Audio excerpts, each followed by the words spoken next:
Yeah.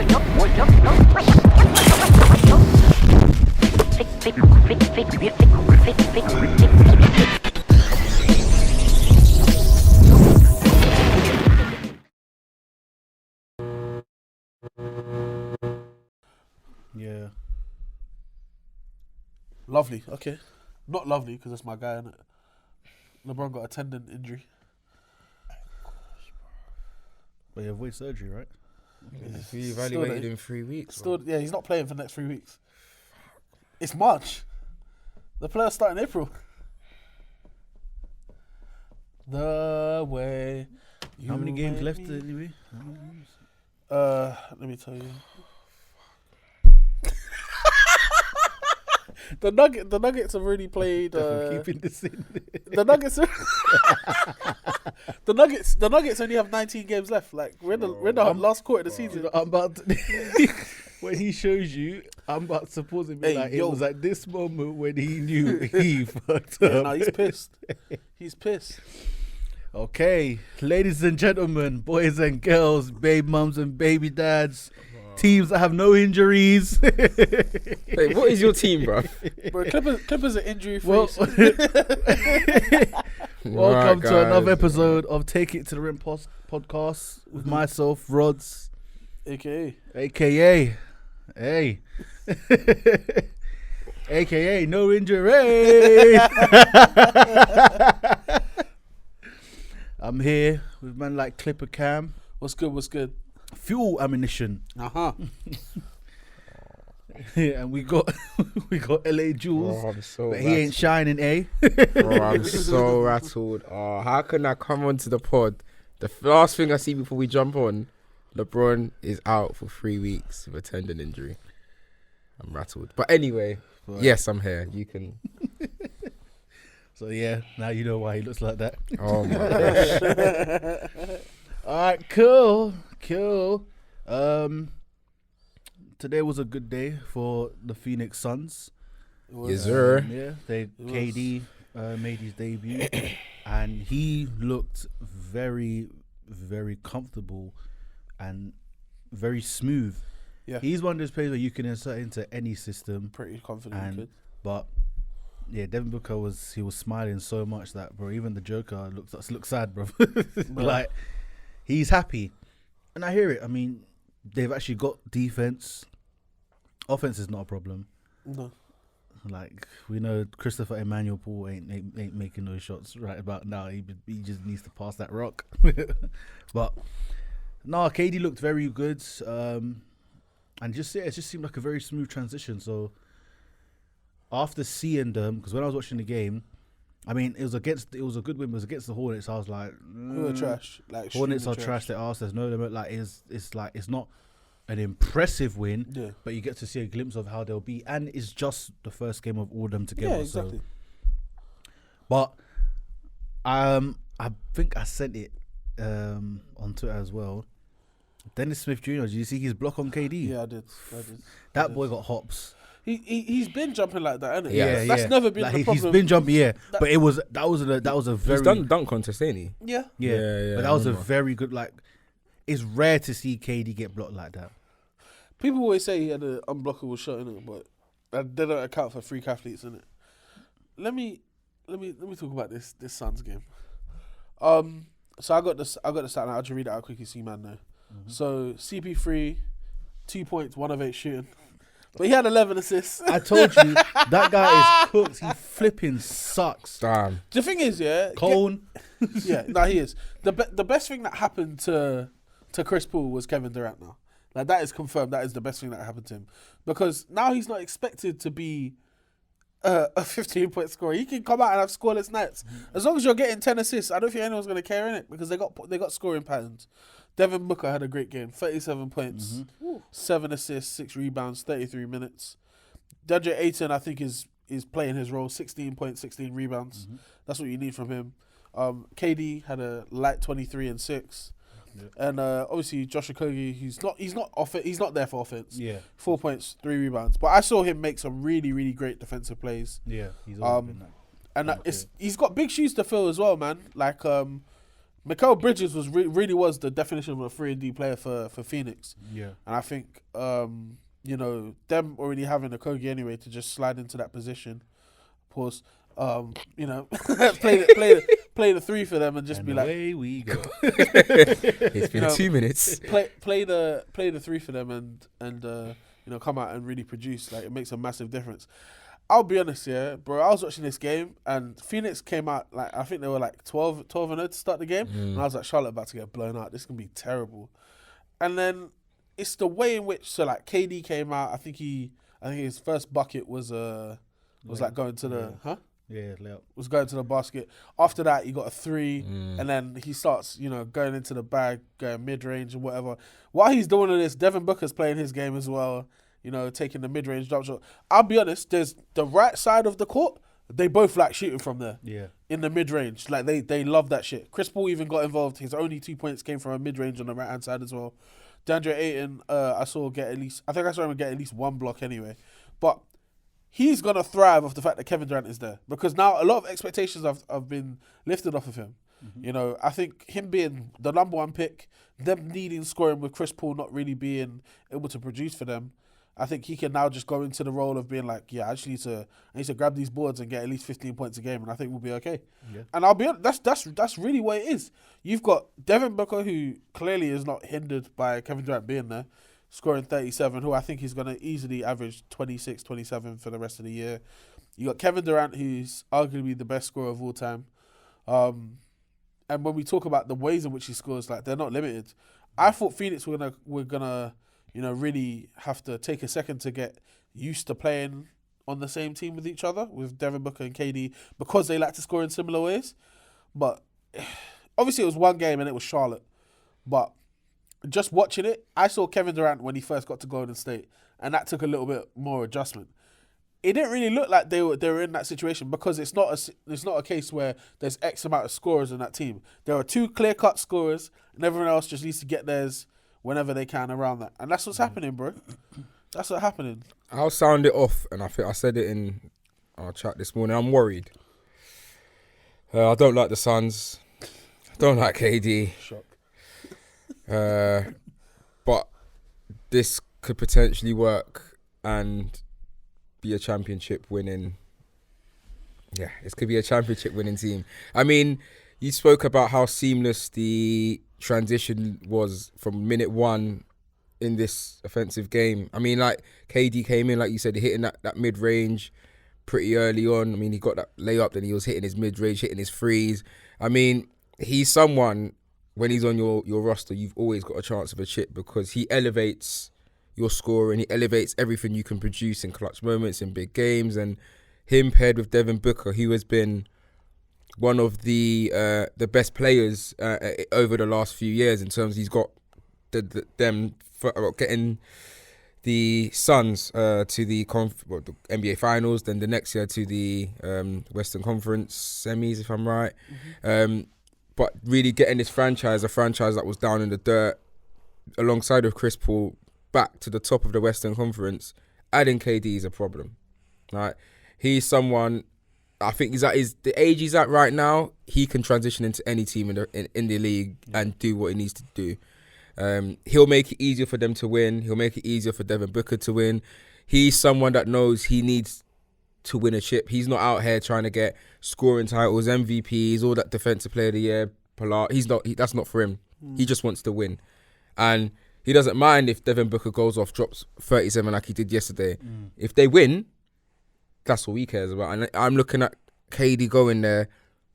I mean, both ends of the court. I mean, people underrate his defense because of his length and what he can do. He disrupts his offensive players even if he's not the greatest defender like a Giannis or whoever it is in terms of a forward, but he disrupts his offensive players. And yeah, I'm worried because he's taken the load, like you said, off Ayton. He's an upgrade on what they had previously to the trade.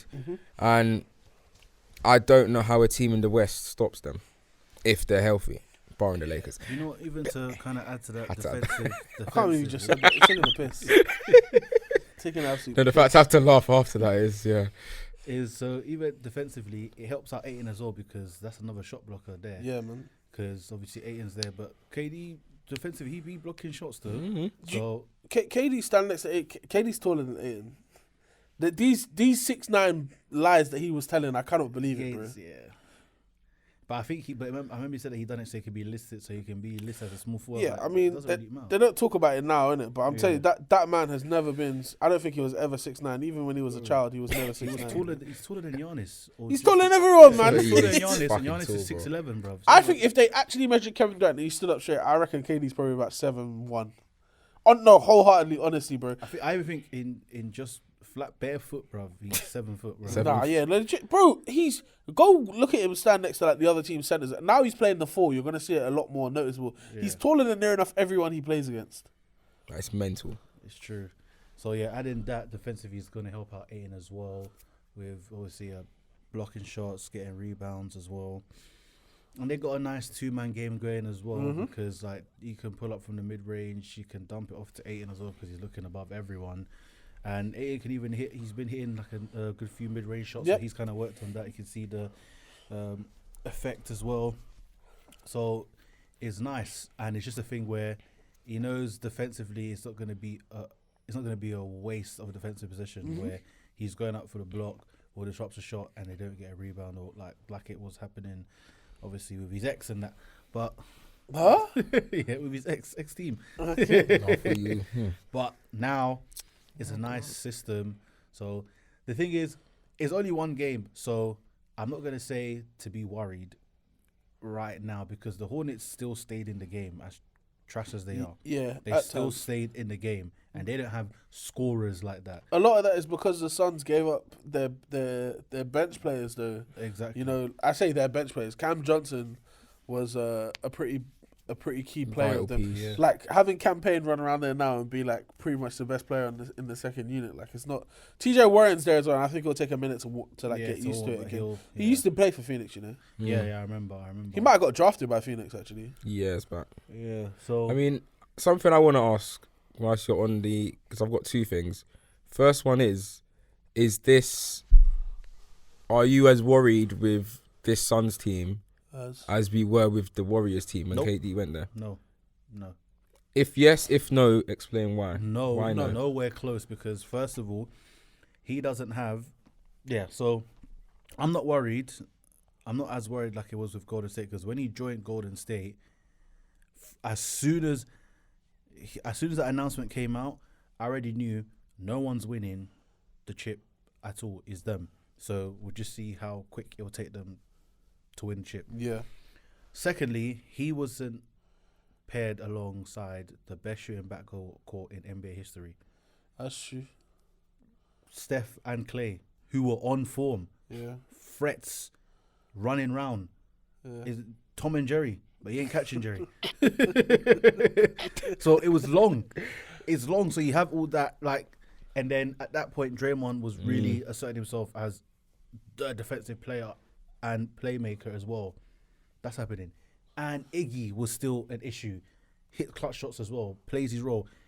He had a team. It was basically 4 All-Stars on one team who could share the ball easily. And they had a good bench as well. Like, that team was fully stacked. It was unfair. It was literally like a 2K move.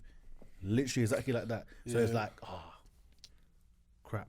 They didn't even, like, Warriors didn't really gut their team. Nothing like that. Literally what they got rid of Harrison Barnes. KD was a free agent signing, right? yeah. So, so all they had to do was move Harrison Barnes to clear up the cap space. Exactly. In which I'm pretty sure they still were able to get draft capital for to even do. Yep. So yeah, they didn't miss out on anything by doing that. 100%, Rodney, I agree with you. The Warriors from the 2016-17 and the 17-18 Warriors were way scarier than this Phoenix Suns team is. However, that doesn't take away from that. That was the best team to ever play basketball, no question. Like that is they had the best team put together. I don't think any team in the history of basketball is ever going to beat that Warriors team. But that doesn't mean that this Phoenix Suns team ain't serious. It don't mean they're not good. It doesn't mean they're not instantly a contender if they weren't already. You know, I think you have to look at exactly what we're saying. You have arguably the best scorer of all time, paired with one of the better young scorers in the league right now, as well as like an extremely pass-first point guard who seems to not really struggle with getting his assists. It's the points that's been the problem for him. And then you have a relatively competent big. That's still questionable, to be honest. But a guy who can easily go out there, average you a double-double and contribute to you winning a championship. Plus, you have a head coach who's been to the finals as well. Like, you have all the ingredients that a lot of teams really, really need to get there. And then you have to look at the teams they're going to have to go up against now. Would you say this Phoenix team are better than Denver? Yes. Overall, I'll say yes. They are. If they met in a series, you'd expect Phoenix to come out, right? Yeah, I'll say Phoenix come out. But the thing is, that's the thing. The questions where it's like, okay, it's questions where KD, fine, no question, no doubt. Yeah. Devin Booker, fine, no question, no doubt. The other short The other short I'm saying to him, Christopher Emmanuel Paul, whatever that clone's called, because we know what he's on now. So the thing is, his role is is questionable. different. 100%. His role is different. Like, I understand. Maybe like, I'm not saying he has to give 10 points. Yeah, 1 of 8 shooting is brazy, by the way. So I'm just saying it is it's brazy. I saw him miss 2 back-to-back threes. Yeah, it is a bit. Like, it's brazy. Like the nigga's old. Like he's finished. You can't ball out, the man. Thing is, so that's why they're trying to obviously like get ball free or buy market, whatever in it. But it's one of the ones where he's questionable. I know in terms of like distribution, all that stuff. It says 100% he's there. Even when I just see him play, like, I'm sorry, but he ain't guarding nobody. He's not. He ain't guarding he ain't stopping no one. He's not. This is not the Chris Paul that we knew before. That was a serious defender. He was a bit dirty, quite dirty as well, but serious defender. Yeah, that's questionable. So obviously, if you're getting distributed for a point guard, which is cool, because he's not going to match the points as another point guard who scoring like a Damian Lillard, for example. Yeah. Probably won't even be guarding. Probably get Devin Booker to guard Damian Lillard. That would probably make the most sense. But cool. So he distributes, but then he's not stopping no one, and he's not scoring per se. So, but it's still questionable because he goes missing after the first 2 games. Yeah. But even so, the way he's been playing, and the injury as well this year, it's kind of like, I'm not sure. Look at what CP's averaging this season, because.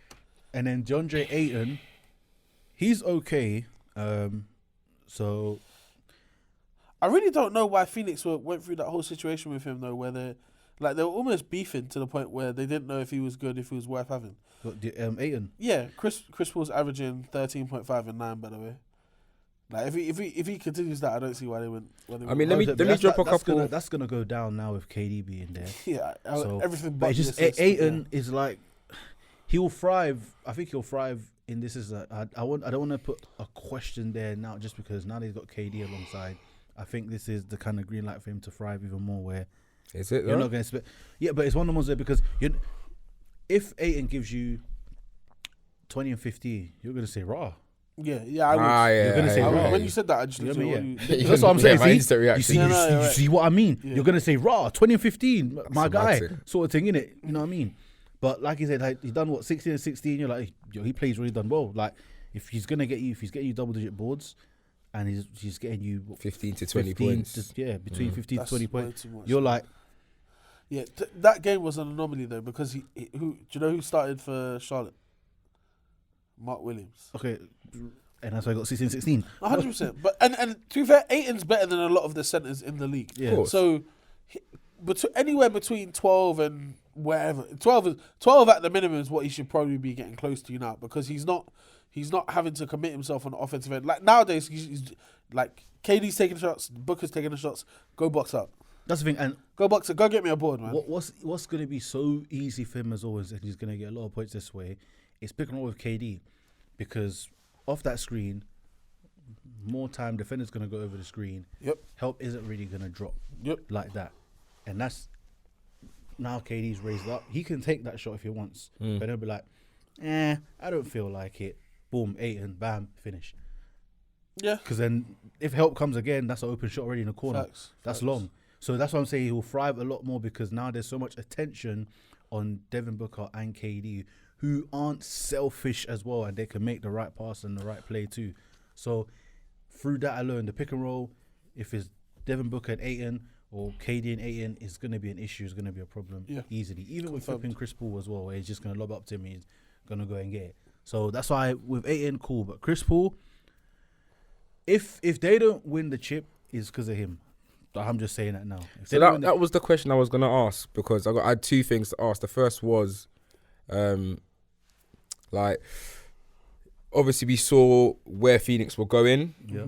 prior to making this trade. So has this trade revitalized their season in terms of, like, without this trade, they definitely wouldn't have been like a playoff team. Like, what without would this they? no, because without this trade, before the trade, they were still on the way back up. Now I think there was like 6th seed or something. Mm-hmm.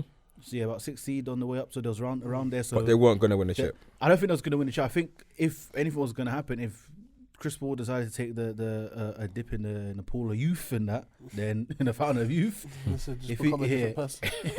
if he did that, and then maybe, but I didn't see them getting past the second round, because I thought, okay, first round matchup, more time, they'll probably have a good chance, probably go 6 games, maybe 7, depending who it is. But then I thought second round now, it's gonna be too much of a hurdle, because Yeah. Devin Booker's gonna give you everything, and he might even drop 30 every single game. But then Chris Paul's gonna be there on 2, 5, 10, maybe one. If they win one game, yeah, he scores 10, 15 points, maybe. And then Ayton, he might. So it's just gonna be a thing where it's like not enough's gonna be produced.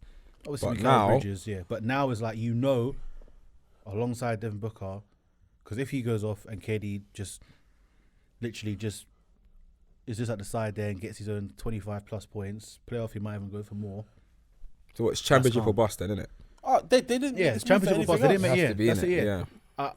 Yeah, because even I was gonna say even give them like next year as well, but then if it was to give them next year, Chris Paul has to be out of that team, I think Chris Paul's contracts are up at the end of this year. and Next year, absolutely latest is his contract. isn't it? and well, knowing Monty, because them two go way back, they'll probably still keep him. Yeah, maybe but on he'll be on a vet much Yeah. more reduced contract, and it doesn't help them because they just got KD who's on 40 M's. Devin Booker's now going to be on 40 M's. Ayton's on 30 something M's. Like, they're paying high hell to luxury tax this year. They're going to probably still be in luxury tax next year, and they probably won't be able to have to. They'll probably be able to make one big bench free agency signing to get someone else in to help that team. So yeah, it really is this year, championship or bust. because But, next year's gonna be techie. bro, they're currently fourth in the West. Yeah, They're climbing. 7-3 in their last 10 games. and KD already played in one of those games. And then Yeah. my final question is, where is the regular season expectation? Obviously, we've answered.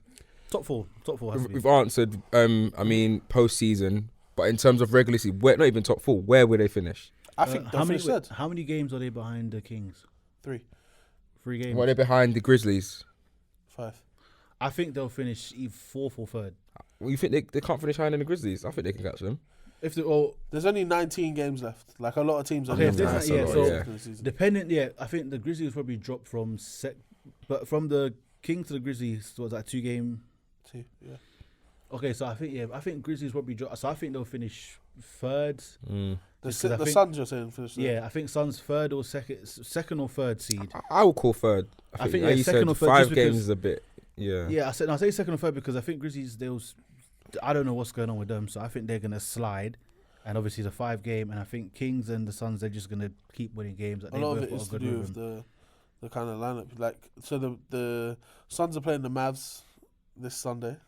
Ooh, That's gonna be fun to watch. Very interesting. But like looking at their matchups, I mean, they've got after the Mavs, they've got the Kings, the Warriors, the Bucks, Lakers, Kings again, Timberwolves, Nuggets again, Lakers not a again, bad thing, Clippers though. again. They've got a fair few like playoff teams. Oh, that's that a they're gonna tough have to that's a play, tough innit? schedule. But the thing is, That's what of the 19 games, I'd say at least half of them are against playoff teams. but the thing is, it's not a bad thing. I know obviously it looks in terms of like seeding, you want to get easy Yeah, games so it's you true, can though. control the seed, but it's not a bad thing because you're gonna obviously face the Kings, and we can't deny that they're a threat. I'm not saying they're, oh yeah, but they're a confirmed. threat. They're playing very good Yeah, basketball to for give the team, credit, innit? for the team they have as well, like Mm-hmm. serious things. So, but it's gonna be good because it's also gonna show the Suns where they need to, the configurations and constructions that they need to do to the team. You got to play these teams. If you're getting these teams out of the way now, you can adjust great for the playoffs. Where if now they played the Mavs and everyone else was just under 500, Yeah, it's not really gonna show them, okay, how can we take the next step for the postseason? Yeah, So it's true. I think that will be good. It will be a good test to them as well. Yeah. So But it's also like, regardless of who you're playing, if you're winning the games, like it's gonna be building chemistry, momentum, exactly, yeah. all those things, taking that into the personal matter. But I think the King, even though the Kings have 7-3 in the last 10 as well, they've been playing well. I do think Phoenix might just overtake them and finish third. I don't think the Grizzlies are gonna fall out. I don't think the Nuggets are gonna fall out now either. I think the Suns will finish in the 3rd seed, which is pissed because if they do, we have to play them in the first round. We're currently 6th. I think that will change. I think we could get a Suns Warriors first round matchup because the Warriors are currently 5th. The Suns right now they play each other if the season ends today. Yeah. Obviously, if Steph's back, that would be a great series to watch. Absolutely fantastic. The only problem is ain't no one watching it because the game's gonna start at 3:30 in the morning. Late, yeah. Every single. Fam, that's pissed. Like, that is long. so wild. They need to sort that out because I understand why they do it, but like, come on. Yeah. Come on. Staying up for them games. Oh, it's a myth. Anything that West Coast is that specifically It's the the Pacific. Pacific. Yeah. Is that is Too ridiculous. long. It's the timing of it. Isn't it? Can't be out here. But 3 a.m. I know you wanted to touch on the Suns, and there's something that I've been trying to get up, but the internet here is not great. But I want to hear you guys' thoughts on. I mean, Charles Barkley was saying, that Durant's move to the Golden State Warriors. I can't get the quotes out exactly because it's no internet, but basically saying that he weighed in on the KD move to Warriors, saying it's the equivalent of LeBron James to the Heat, and then he said, I can tell you if you don't know.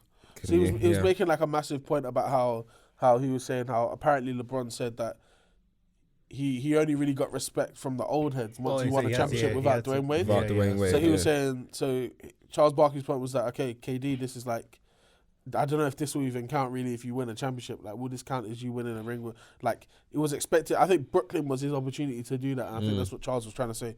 But at the same time, I'm not disagreeing with him because I wholeheartedly understand it. I don't agree necessarily, but I understand it. But at the same time, why is it always the guys that ain't got rings that talk about stuff like this? I think that's great. That is it. You don't agree That with is it? I think Charles Barkley's lying.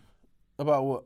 What he's saying, like LeBron had to win the chip. That bro, But apparently LeBron said, I don't know if the thing is he probably did say that though, to be honest here, because I think the difference is LeBron is not like an everyday regular superstar, innit? Yeah. LeBron, when we talk about LeBron, it's that level of GOAT status that we're talking about, innit? So I think for him, he felt like for him to really be regarded as one of those guys, he needs to go and win one without Dwayne Wade there, who'd already won a championship. Yeah. You know, it needed to be his team. It needed to be, he needed to be the star player. And even though he won Finals MVP in Miami, even when Dwayne Wade was there, I think he felt that wasn't enough. So I think we're talking about to be regarded to as the GOAT, not just for the respect. Like for LeBron to get respect as potentially the GOAT, I think that's what happened. I think when LeBron went to Cleveland and started winning, that's when guys like Isaiah Thomas came out and said, "Nah, this guy's the GOAT." Like, I don't think he was getting that before. But KD's not here for that. KD's not trying to be the GOAT in it. He's just here to ball. And if we're being honest, you don't give a fuck about the respect for the old guys either, innit? Because he don't care. He don't care. if everyone knows KD's better than a lot of like the old legends and stuff like that. Whether they have rings or don't have rings in it doesn't really matter. So I don't think he cares about the respect and stuff like that. And I just think it's a bit annoying that you're hearing, guys like, and I don't like bringing this up because I don't think it should matter as much. But guys like Charles who haven't got any championships saying That's the thing. this is the criteria that you need to achieve to get my respect. Me who doesn't have a championship. That's the thing. This is my issue. Look, I'm not trying to diss the old heads and all these things, because cool. What they're on, what they say, I hear it. Cool. But if you're gonna talk about championships and winning, if you don't have a ring, shut up. Facts. Shut up. Facts. How can you tell me about this championship or that championship, and to get my respect you need this? Nigga, you don't even have any. You don't have a ring. And it's the fact you said my respect earned the old heads respect, big man. Like, bro, So have you got the old heads respect? Do you know what I mean? Like, who are the old heads? Are you even respectful? I'm saying, like, in your own ends. Are you even sitting in the high chair in your own ends? In your own ends. Are you even with the old heads you got getting the fold-out respect? seats on the lawn and that watching the show, because even though like Shaq jokes about this year, but he definitely means it. Shaq never lies about how he feels. You don't know nothing about that. Yeah. You don't know nothing about winning. You don't know nothing about going back to back. You don't. Yeah. It's true. So I'm not trying to hear it. Like, if it's someone like I don't know, I was gonna say Scottie Pippen, but he's life's a mess right now, so I didn't even talk about him. But like IT or Like the original IT or like current yeah, IT? Okay. come on, I'm just making sure you're saying. come on, bro. You can't. Yeah, I can't. Isaiah Thomas, like Yeah, Isaiah Thomas and Dennis Rodman, Hakeem, yeah, like a large one, like the guys who really went out there and won and done all of that, because they're not saying much. Like, because we have to also deep as well. Some of these old heads had some Hall of Fame teammates too and of course won. they did. So I can't. Boston Celtics, for example, with Larry Bird and all them, and they're What like, I need to hear is a Lakers player, with all who did not win a championship on a team with other Hall of Famers. That's what I'm saying. and that's Dirk Nowitzki. Dirk, what do you mean? He- Jason Kidd? I Was on forgot, this yeah, team? yeah, Jason Kidd. I mean, it's very hard to find though. Yeah. It's rare air to find. Yeah. Jason Terry. Giannis might be the only person Okay. to really do it. If we're being honest, you know. We gotta revisit that one there. You think I'm wrong or? No, it's just But, yeah, no, because obviously you don't have no Hall of Fame, so fair enough. But yeah, but as that What's team, that? No, not that you've got to say it as it is. That team was constructed. There was no other Hall of Famer player on that team. Chris Woodard and Drew Holiday are excellent players in the NBA. All stars, but All-stars, they're not. Neither of them are even stars. If we're being Like honest, superstars, bro. in my opinion, Drew Holiday shouldn't even been an All Star this year, innit? I mean that was he's been questionable. doing No, he's been very doing well bits. He has but been doing the very fact that well. it was debatable says it all. He got the record tax. That's what he got. He got a record tax rebate that got him into the All Star game. bro, he was putting up Putting up what? numbers, man. He's been, Over what period of time? What, 2 weeks? A month? this whole season, It's not the whole season though, is it, Rodney? It's not the whole majority season. of the season. Yeah. Majority of the Listen, season, he's listen. been cold. Rodney, I'm not When saying that- Giannis ain't there, Yes, he's the guy. Okay, that's great. But when did we start making All Stars because you started playing well when your best player wasn't there? That's never happened. Yeah, but I'm saying the whole season, majority of those, besides barring 5 to 7 games, That what? that he hasn't really been all that. But he's, So if I look at his stats right now, his season stats, yeah, they're Well, gonna tell me. let's see what his seeing stats are saying. Because again, I'm not hating on Drew. Drew's been great this year, innit? I'm just saying when we talk about All Star, innit, it should be a certain level of. Hall of Fame. of We'll talk player. about Hall of Fame right now, and I mean Giannis. I mean that team wasn't really. 100%. We could probably go back, but and there's not many. Those teams came in, like those guys came into their own as well, and that's how they won. Drew Holiday's averaging. Wait, this just move. 19.8, 47% from the field, that's nice. 37% from 3, that's nice. 5 rebounds, 7 assists. Very nice numbers. They're not all-star numbers though. Don't look at me like that. They're not all-star numbers. There's guys. Jalen Brunson was not an all-star this year, you know. You know what? Was he on 22, 23? Jalen Brunson. Mm. I think it's more. I think it might be more than that. I just feel like there were guys who did not make Okay, an all-star team that were better. in it. I admit, because Jalen Brunson. But it's nuts. should have It would been be an nuts for the all-star, Knicks so- to have 2 all-stars. I don't think Julius Randle should have been an all-star. I think Jalen Brunson should have been an all-star. Jalen Brunson. Yeah, Because he's been 100%. all the difference to that team, innit? Yeah. Jalen Brunson's averaging 23.8, Yeah, I did think it was 3.6 and 6.2 on 48.5% from the field and 41% from 3. All right, cool. Right, it. Come on, like Fair enough. But he made it. I don't know how he no, made it, that's but what he I'm made saying. it. Yeah. It's the record tax rebate that these guys have been getting. We know this, innit? Certain teams get. I remember. Do you know what got me? This is complete sidetrack. Sorry, I mean to go this right. When they were saying that Aaron Gordon should be an all-star, I started losing my head.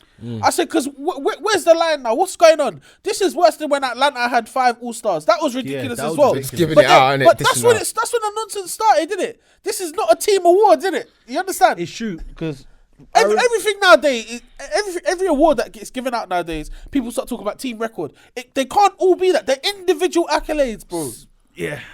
They're individual But accolades. the problem is that in team sports, people always say this or that person based on what I won or what my team has done or this or that. But this is what weighs in for so many other discussions. We don't want to get sidetracked. We'll try and stay on. But even similar to like the MVP, Defensive Player of the Year, all these accolades are based. They have that team element within it. But I think people don't isolate it enough, and they like to bring up the stats of the team, the this of the team. They don't bring in, like you're saying, factor in it, like Drew Holiday in this argument.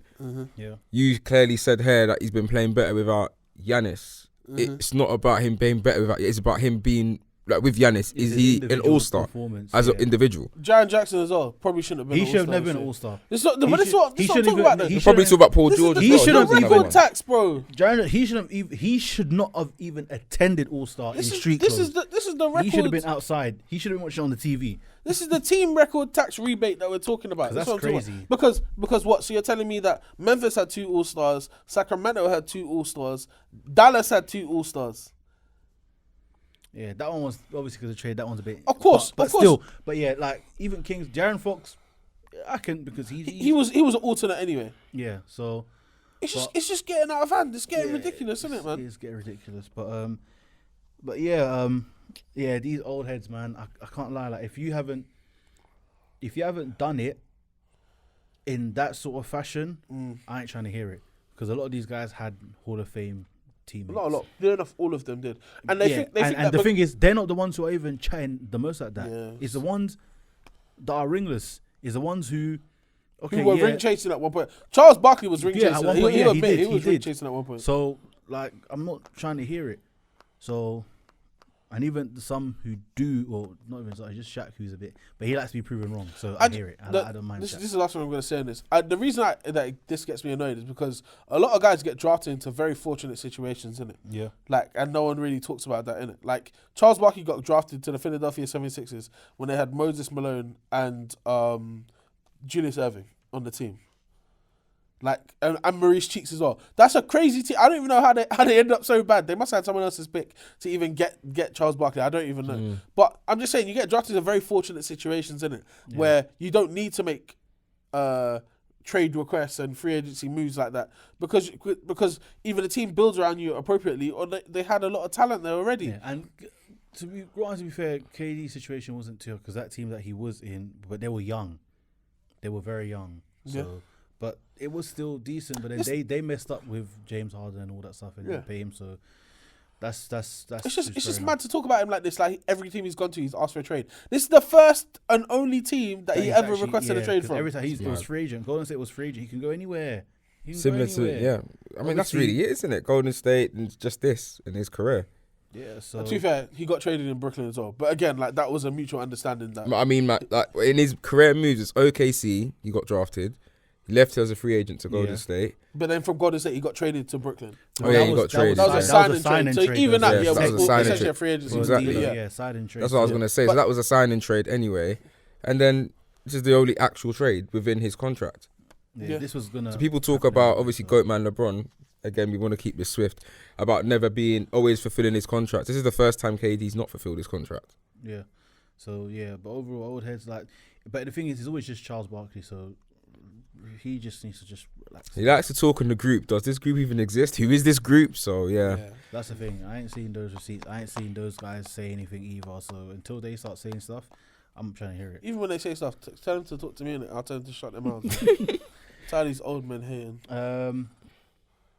Moving on. So I believe can we have the stats as well? The defensive player of the year stats with from last year. I can get those to you. Who were the candidates? Oh, so obviously Wi-Fi's connected. Hey, the winner was Marcus Smart. Yeah. Then there was Rudy Gobert, and Bam. I don't even know if Bam was the. It was Mikal Bridges. Yeah. Yeah, it was him, Iron Man. Yeah. So what was Bam's stats? Because he. What do you want? Bam stats. Yeah, because he. So I'm just want to get up the. I'm gonna get the defensive player. I want to get the tweet. Rodney. Huh? I'll just read this. No, it's nothing. It's just okay. All right. I'm trying to get Bam stats. Yeah, I still ain't got Wi-Fi to be fair. Try connect now because mine just connected. But I'm trying to. But as we're obviously bringing it up, I just want to quickly say that Andre Iguodala needs to stop being a bitch, bruv, and be a man. I just want to say that. Wait, why'd you say that? Bro, did you see the D-riding he was doing for Steph Curry? I understand they're supporting your bro, but this is too much. That's a D-riding, you know? Bro. This is more than D-riding, bro. He's replaced Steph Curry's wife. That's how bad it is. He's moving mad. I'm trying to get what Bam Adebayo said. Yeah, well, I think when he's weighing this in, and it's caused a bit of a stir. I mean, Bam has essentially said that. I mean, everybody He knows. said that he deserved have to been win it over Marcus Smart. And he said and who was it? And even he knows, and it's like was Marcus Smart and who? Was it not Gobert?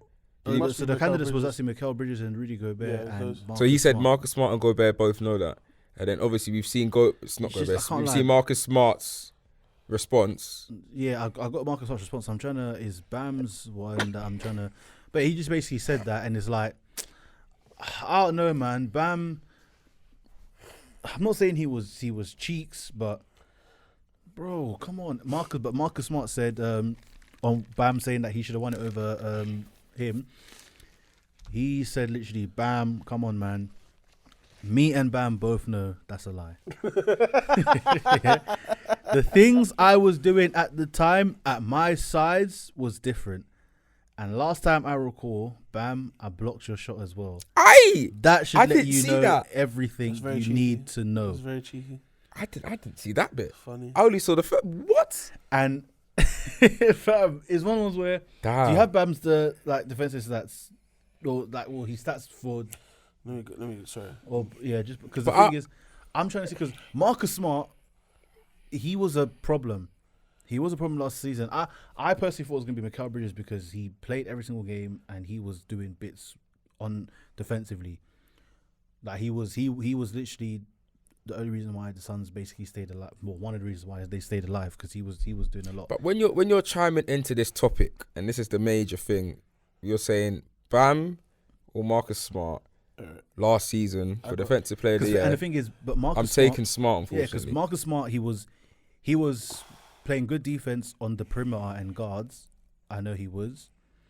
And he was doing decent against bigs. Yeah, Marcus Smart was defending wings. He was defending guards, wings, and I'm not saying he was fully defending bigs, but he was playing decent help on them. Looking at these numbers, I have no idea what Bam's talking about. He averaged 1.4 steals and 0.8 blocks. Yeah, that's what I mean. But I know Marcus Smart's numbers were not like crazy. Great. I think a lot of Marcus Smart winning it was a lot of eye test as well because they just saw him make a lot of big plays and he was being disrupted. And I imagine Bam probably gets a lot of that as well, where he alters a lot of shots at the rim. So it's a stat that doesn't pause. Whoa, that was crazy. Yeah. Where it's a stat like Gobert got at one point where it doesn't show up in any metric or anything like that, but you can watch a game and know that guy's deterring people from getting into the paint and trying to take shots there. I think one of the biggest of the shot blocking going on from your point, what Smart won it off, and it wasn't. Again, this is hard to measure in real time or actually on the stats that we see is the opponent field goal percentage and your opponent field goal scores. The other guy to. Exactly. So what you hold the other guy to, or the person that you're guarding against, in terms of field goal percentage and actually the amount of attempts they score over you. Marcus Smart scored one of the highest, I think, of all time for guards. What did you get? 1.4, 1.2. Okay, so Marcus Smart was 1.7. So Marcus Smart had more steals. How many blocks did Marcus Smart average? He's not going to average. But if he averaged one, he has more than Bam. I'm trying to really find. But yeah, like even just going back to that Even now point. he's averaging 0.8 blocks. Bam has never averaged more than 1.3. Sorry. No, that's what I mean. Blocks. I didn't look at last season in Bam and said you had a stellar defensive player of the year. Like, where has this come from, bro? Like, why are you now chiming in and saying, yo, I should have been defensive player of the year, bro? Should have said it last year. He's saying it this year. Nobody even considered you to be number one, bro. Like, you probably could have scraped top 5, but if that, there's a lot of players to me that probably had better defensive player of the year seasons. I'm trying to get the advanced stats because that will tell you. Wait, so how many blocks did Bam? 0.8. 0.8. What? Marcus Smart blocks 0.3. Okay. That doesn't, to me, I'll be honest, doesn't mean a great deal to me. But he's a so this is these are the stats these are the stats they care about, defensive win shares and stuff like that. Yeah. Bam had 3.5 defensive win shares. Meaning that his defense contributed to 3.5 more games that they won. I need to look at Marcus Smart. I just feel like it's for Bam to not even be a finalist and to say that he probably should have won it. Yeah, That's what I think. Because what- if he was a finalist, then Maybe I we could have a understand conversation why he then, was there, but- because then obviously it's more of a conversation, it's more of an argument. But you weren't even in the hood. Like, you weren't even on the stage. How you hate it from outside the club? You can't even get in. Get in. If you can't get in, why are you talking? Buy your ticket. Earn your way in first. Yeah, bro. Like, you had band like flipping the French breadstick, Rudy Gobert up in there. And to be fair, that's all he's really known for. So he really and truly, if he is a defensive player of the year finalist every single year, he needs to get out of the league. So that's that. And then Mikal Bridges, I can't lie, he was better than Bam defensively all season. I don't care what anyone says. He was literally, he was there. So if you weren't a finalist, for you to be saying those things and trying to make that point, for me, it makes no sense. I think last year I just wanted a wing or a guard, like someone who's not a big to win it, because all they do for a long time, all they've been doing on defensive players, just giving it to whoever had the most blocks in the season. Yeah. I honestly do not give two Blocks shits about and that, bro. probably rebounds. But in my opinion, it's not an empty stat. Of course, it means a lot in it, but I feel like there's so many other metrics to measure, and the fact that you're measuring it on one thing that other positions are just less likely to get. That's literally like, it. do you measure big men on how many steals they get? Not really, innit? Yeah, that's what I'm Because saying. it's measured differently, bro.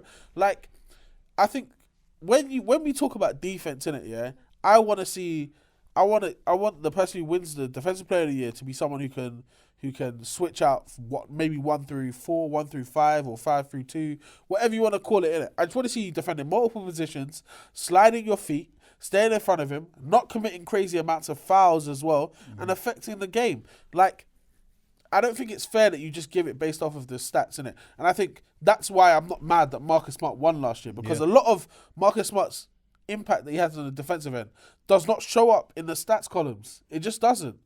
A lot of the time, like I said, the pressures, the time that I think they should start measuring, like, the times that people are forced to pick up their dribble. You know, on 2K, for instance, when you force someone to pick up their dribble. Yeah. That's defense, innit? You can't hide that in any other way, innit? And it's not gonna show up in the stat column or anything like that. But the fact that one guy has caused you to kill your dribble completely, and now all you can do is pass out of it, bro. The guy deserves some respect in it. And I saw Marcus Smart do that a lot of the times in the year. Yes, he's not a great offensive player, but we know where his value is, and it's on the defensive end of the court. I think just to summarize this debate, I mean, look, I like I said a minute ago, I just don't look at what Bam did last year and thought at any stage, at any minute, he was Miami's best defender, let alone the best defender in the league. Oof. And this is the issue where it lies. Jimmy Butler's still a better defender than you, and I still believe if push comes to shove, Jimmy Butler defends against your best player. Yeah. I mean, in that series against the Celtics, was it not Jimmy Butler going against Tatum or trying to switch brigades? Like, he's the guy that I would say, still defensively, I would look to guard the best player on their team. I would say Bam's career highlight still probably is that block he had on Jason Tatum. Yeah. No, it is. That's probably still his career highlight in the playoffs. That was in the bubble, right? Yeah, bubble. Yeah. So that was a huge block that helped them win. I don't think they Celtics had Jaylen Brown though. They what? Did they have Jaylen Brown that year? I'm trying to remember. No, I can't remember. I can't remember. Not in the bubble. But I remember the block so vividly, and I feel like it was almost like a fingertip block that he had on Tatum. It was a great block. Because I remember he got the block. I think they won the game. They did win the game. They might have even advanced off of that. Maybe not. But I remember he was injured after that. Continually after that. So. But that's what I'm saying. Like, I don't think he is the best defensive player in his team, let alone the Eastern Conference, let alone the NBA. So there's a lot. Like, stop it, mate. There's so many other awards that got given out last year that you can complain about. Nah, complain about most valuable, most improved player. Sorry, something like that. About like, come on, mate. Complain about Ja winning most improved. Honestly, just stop it. Honestly, stop it. Yeah, man. So, Bam. I did say it, bro. As soon as the man them get in front of Taylor Rooks, they start saying outrageous stuff, bro. The confidence goes high. They just say mad stuff, bro. I would too. I would tell her anything she wanted me to say. You would say, yo. With Taylor Rooks, you're gonna say mad stuff here, but with Mad Gal Malika, you're gonna say outrageous things. Not me. outrageous things. I'm telling Taylor Rooks, I'm winning the NBA championship next week in the off season. In the middle of off season, yeah, bro. It's gonna happen. You trading right now. I'm telling Taylor Rooks I'm winning in 9, bro. What does that even mean? I'm telling anything. Oh gosh. But yeah, I mean, if you're gonna talk about something, at least be a candidate in that category. Yeah. First. Onto the sunny side, LA. Is it sunny anymore? We don't know. Yeah, we don't I know. mean- well, we've got two sides of LA to break down. We've got Lakers and Clippers. Who we going first? We go Cam, you know. Yeah, We go Clippers. we're Clipper gonna- Cam, you know. I'm not Clippers shedding getting tears. clipped. I'm just expressing. So obviously we made the move to go and get Russell Westbrook in free agent. I say free agency once he got waived. Yeah. And I mean, first things first. Are you happy with that move? I mean, yeah, no, we spoke about it last week. Like Yeah. I'm happy that we went and acquired ourselves, a point guard that can initiate offense. And I've seen in the 3 games that we've had since All-Star, I'm happy with what I've seen from Russ. Like he's averaged double-digit assists, I think, on 2 occasions. First game he had 17 and 11 against the Kings, and he fouled out in the first overtime, and then. and then obviously that was a bad game, to be fair. Yeah. against Minnesota, I believe he had 10 assists. Like he's doing what I needed to. I said to you, if we get 13 and 7 from Russ, I think we'll be in good shape. My problem is now we have lost all 3 games. And people are saying that it's Russ's fault, and it's not Russ's fault. Russ is not the reason we've lost those games. We have not been able to close out any of those games. We went to overtime twice, weren't able to close it. Against the most frustrating one was the Sacramento game. Against Sacramento, we were up 12 with 3 minutes and some change to go in the game. We had 4 back-to-back turnovers in that within those 3 minutes, that allowed Sacramento to come and tie the game back up with us. And I said the second we went to overtime, I said we're not winning this flipping game because Kawhi had 44. Paul George had 30 something. I said to you, Russ had 17 and 11. What else do you want from my guys? But what's happening? We're not playing defense like we used to. Malik Monk's having 54. I think he had 45. Yeah. I think Darren Fox had 41. Everyone's What the eating hell on are their we- team, and I look. Their Your stat team line is was crazy, Packed with guards and wings. bro. to Everybody stop on their this. team was scoring though. Let- It was mad. What's going on? We had Sabonis foul out as well, so we were in an ideal situation. We went smaller with them, and I saw guys on my team that shouldn't have been playing. I thought we got Eric Gordon as a cap filler just out for the rest of the season to coach up some of the younger guys, He ain't guarding but no he's one. getting minutes, and Oh, I'm yeah. disgusted by it. Over Robert Covington. Over Robert Covington, that's not even none. But over Bones Highland is what's concerning me. Eric Gordon's coming in to play the 1. He's never been a 1 in his career. He's not a He 1. got drafted as a 2. He's always played a 2. At some point in Houston, he was playing the 3. And now you're telling me this guy's going to be a backup point guard for us. When we have Terrence Mann, who's been playing well for most of the Bones, season. like- Bones Highland, who's on the bench, who is a young and up-and-coming guard, who I personally believe is ready to play big minutes already. And you're telling me now that Eric Gordon's out there. So the only question I have is, Tylee, what's going on? Yeah. You've been smoking on the same tea that Doc Rivers was smoking. I'm so confused. We're not closing out games. We look stagnant on offense still, even with Russ, because I don't think we're drawing anything up. I honestly still believe Ty Lue is just out there telling these guys to run ISO ball. And all we ever do is run a play to get an isolation play out of it. Besides Russ, because when Russ has the ball, like the good thing with him is that because he's surrounded by shooters, someone always gets a shot. Yes. And that was happening. So I said, okay, cool, that's going on. But I'm sorry, but I'm not saying Malik Monk is a bum. He's not. But He's 45? not. But for Malik Monk Yeah. to get 45 points Facts. on a team that's filled with two-ways, Yeah. that's embarrassing. Yeah. You should be ashamed of yourself. I was disgusted. Because I Disgusting. don't understand, but yeah, Ty Lue, we have questions for you because I 100%. don't understand what's going on. 100%. Like I say, Eric Gordon getting these big minutes, because I thought, okay, he showed face, like get him off now, innit? Yeah. He was still there, and he just kept on going. I said, this is too much. There was a point where Russ, I think this is either against Minnesota or the game we had in between, where Russ went to, he benched Russ for the fourth quarter and played Eric Gordon. Do you know how many points Eric Gordon scored? 0. Combined 0 points in multiple fourth quarters and overtimes. 0 points. But why are you surprised?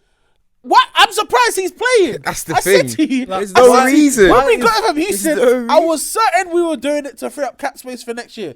And now I'm seeing the guy play. You know, we drafted Eric Gordon. I've seen this man. I'm familiar with his game. And I'm not here to watch it. Not now, man. Those minutes should have, like, first of all, the bench rush for the fourth, didn't need to do that. Secondly, instead of Eric Gordon getting the minutes, it should have been Busy Bones or Terrence Mann. Bro, even if we said, you know what, we're gonna go with a lineup of Paul George, Norman Powell, and Kawhi Leonard, and that's gonna be our 1-2-3. PG handled the ball, and do you know what? PG, we said it before, has one of the deepest bags in the league. Yeah. But I don't know what's going on with him at times, bro, because he's very erratic. He against Sacramento, he was losing his handle, making turnovers, passing the ball. He was moving like Boston in the playoffs last year, trying to make cross-court passes that weren't going nowhere fast, like Usher said. I cannot believe what I'm seeing right now. Going nowhere fast, sweet. I'm disgusted. No, honestly, understand when we got Russ, we were the 4th seed. We're currently the 6th seed. Yeah, I need Ty Lue to come out and he needs to pattern up. He needs to drink embarrassing. more Otherwise, water. he's gonna have to answer for war crimes like Doc Rivers. Doc Floppery. The thing is, Ty Lue has won a championship in it. Doc won a championship as well, but I think it's fraudulent anyway. But Ty Lue has won a championship from going from 3-1 down, and to me, it just seems like he likes to be a team that is constantly an underdog and always playing from behind. Pause. I don't understand why we always need to be losing for these guys to start turning up and say, "Oh shit, we're gonna lose the game. Let's try and win now." It's not every day. We played against Minnesota, yeah? And to start the game, I was like, okay, we're confident, we're winning, we're dealing. The second Anthony Edwards said, I'm Anthony Edwards, I'm a hella athletic and I the can best shoot. player in the NBA. He started taking the piss. He did though. He started taking, and the thing is, he didn't go off for crazy points or nothing like that. But I have no idea what happened. Kawhi, maybe the last injury just took away his defensive ability. But He's not as quick and choppy as he was. We can't stay in front of guys anymore. Where one of the worst things is our rotations. Like our defensive help is horrific. Yeah, it's really That bad. we collapse way too easy, and the second that happens, one cross court pass, open 3 every single time. The only bright spot I've seen on my defense recently is Zubac. The fact that he's able to, I saw him blocking Gobert. He's able to box out. He's putting us in good positions in the game to be successful and win. Yeah. But I don't understand what's going on from 1 to 4. I understand Russ is not a defender, but he can play defense. at times I've seen him do it. I've seen him do it for the Lakers. I've seen in the 3 games. I've seen him do it for us as well. But I don't like the fact that we have not been able to close any of the close games that we've had. And I think, first of all, there's something I got to say about PG, Go on. I don't know why he went to go and say this and say he realized that he can't be the best guy on the. Oh, yeah, I see that. Do you know what? I'll be honest. They've crushed his confidence and it makes me so upset. Who has? The fans, the people. The fans, the people. In what world does any NBA player say that? That's mad though. This guy got drafted in 2010. Yeah, he's been in the league for 13 years. And you're telling me you, who used to be the number 1 option in Indiana. And he was doing well. For then. years, you were the number 1 option in Indiana. Who's now got who went to OKC and had your best season next to us. And who was the number 1 guy there? Bro, you were top 3 in MVP voting. You're now telling me you're saying I realize I now can't be the best player on a championship team. And the thing is, that might be true, bro. But I need you to believe that you're the best player every time you step on the court. Yeah. That's what I need you to understand. And I've said before, you're the best number 2 in the league. Well, you were until Jaylen Brown started playing like Jaylen Brown. You were the best number 2 in the league. I need you to assume the position. Pause. Oh my God. To get back to where you used to be. Jeez, you're around. No, bro. The thing is, it's so frustrating being a Clippers fan and understanding the fact that since these 2 guys have come to my team. Yeah, and me and you spoke about this week on Twitter as well. Yeah. Since these 2 guys have come to this team, all they've done is arse around. And the thing is why it made no sense for Paul George to say that, because when Kawhi was out and it was Paul George leading that team, you got to the flipping Western Conference Finals. You Obviously, Kawhi helped us win the series before. Yeah, but you played a big part.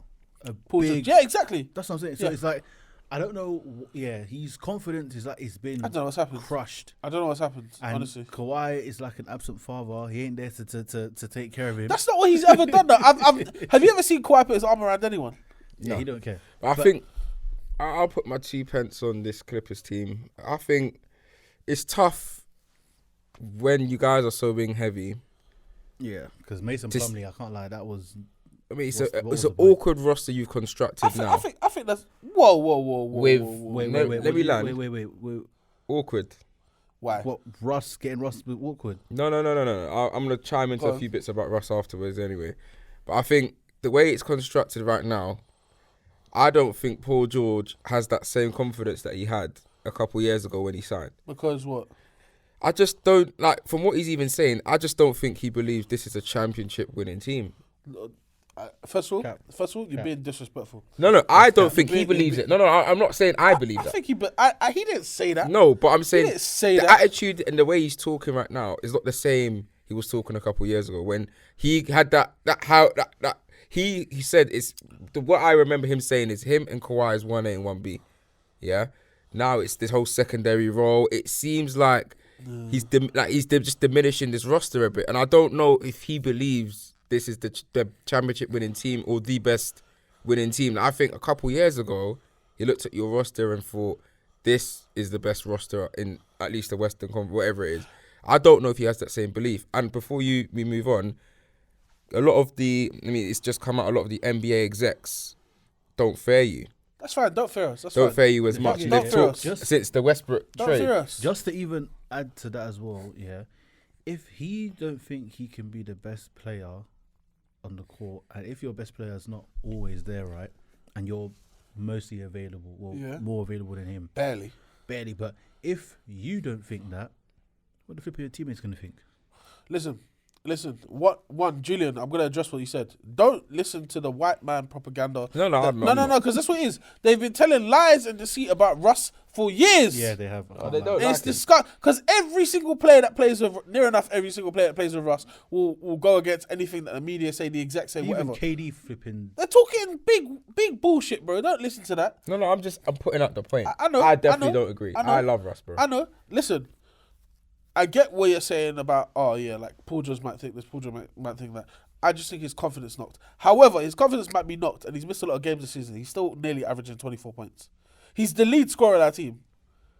Believe what you want to believe. He's the lead scorer of that team. Yes, Kawhi has come back. Obviously, Kawhi hasn't been about, but Kawhi has come back and been having 30-point, 40-point games, whatever. Paul George understands. Yes, that is the best player in this team. That's okay. But when I talk about scoring from like in the game and stuff like that, I know if Paul George is having a good game, we're most likely gonna win. Yeah. He might not be the best player in it, but he's close to being the most important player on the team in it. So, But then my question is when he puts out comments like that, yeah, does he believe? And this is the big thing. I think he believes. This is the big thing I saw with the Clippers a couple years ago, especially when they signed. It was like the first season. That confidence in that two working, obviously just before they all got injured and everything, it was so confident that if these two step on the court, get to see that it is curtains. The way that roster was constructed. And I'm not saying your roster right now. All I'm saying is awkward. And the reason I put that awkward is not because I think your team is rubbish.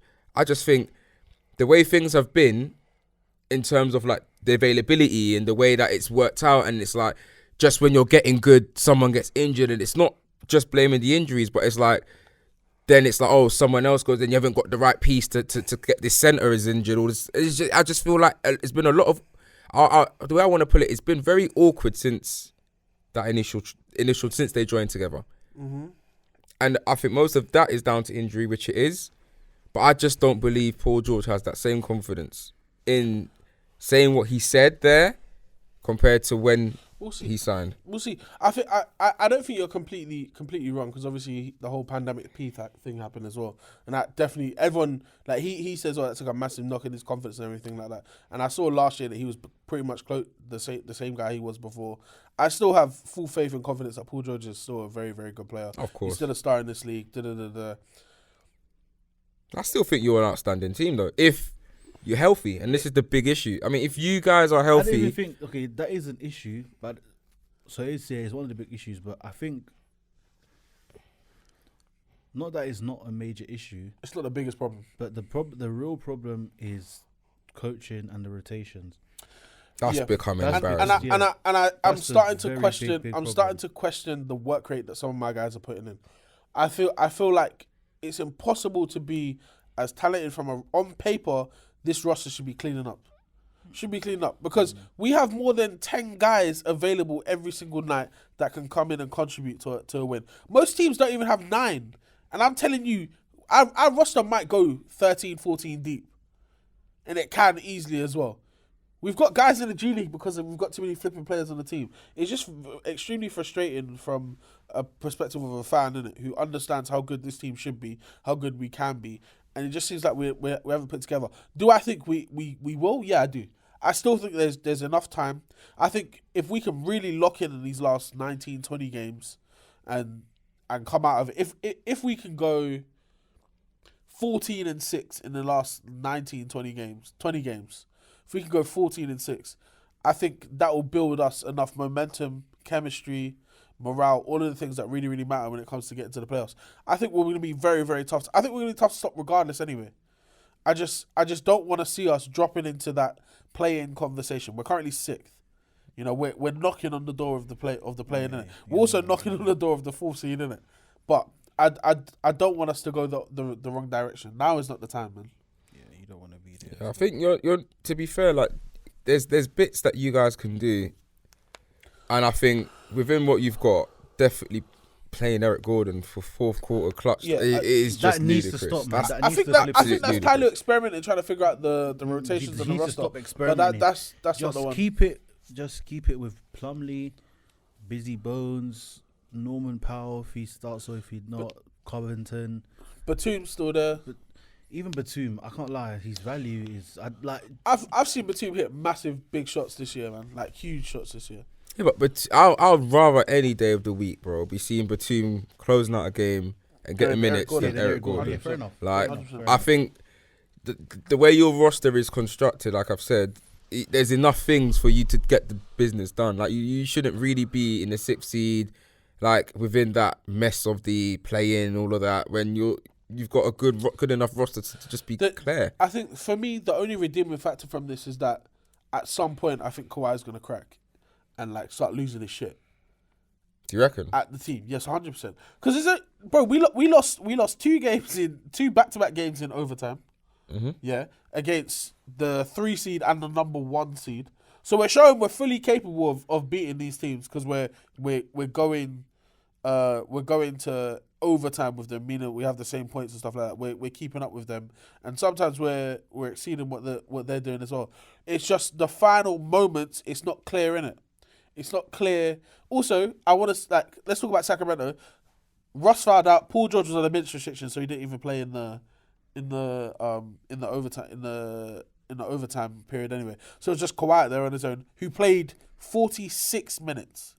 That's too much. That's mental for a regular season match. And then the next night we got overtime again, playing back to back. And who's on the court last? Kawhi. It's what I'm saying, man. Like that's the only redeeming factor. I've seen Kawhi show that he's healthy, because injury Kawhi wouldn't have been able to do that. That's the only redeeming factor. The fact that I know he's there. I think at some point he's just gonna say, "Yo." Like he's gonna. I need a team meeting. It might have already happened because he ain't publicized what's going on. I need a team meeting where he's just like, look, we're not fucking up this time. Pattern up. Let's get it together. Tyler included.